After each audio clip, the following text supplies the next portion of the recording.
Throughout history, mankind has orchestrated a plethora of weapons and war machines to combat opposing sides during conflict. Guns, swords, tanks, spears, and bows, along with other conventional weaponry, have mostly been favored over others. Today we will look at some of the more creative weapons of war from World War II. The largest weapon on this list would be the Digger Max. Although not very unconventional, it was quite rare.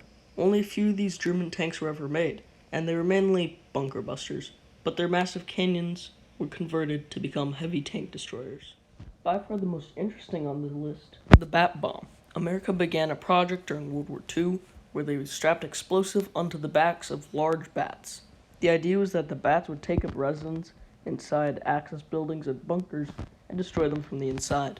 The project was scrapped after a technical issue resulted in the bats burning down an American aircraft hangar. Goliath drones. Do you remember those explosive RC cars from Call of Duty? Well, the clear inspiration for the C4 strap remote vehicles was the Goliath drone, a German armored RC rover that would go under tanks and explode.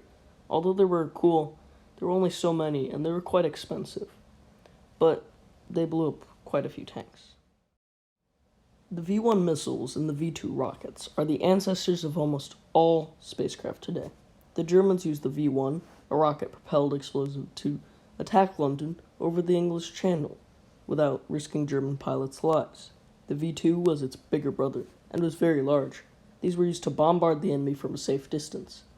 The inventor of these rockets was taken in by the Americans after the war and became a lead scientist at NASA. All aircraft participating in World War II were either monoplanes or biplanes, but there was one exception, the Me-262 and its multiple variants. This plane was the first jet-engine fighter plane/bombing plane ever, and paved the way for modern aircraft. After the war, both the Russians and the West confiscated the tech and built their own new designs. Thanks for watching. Have a nice day.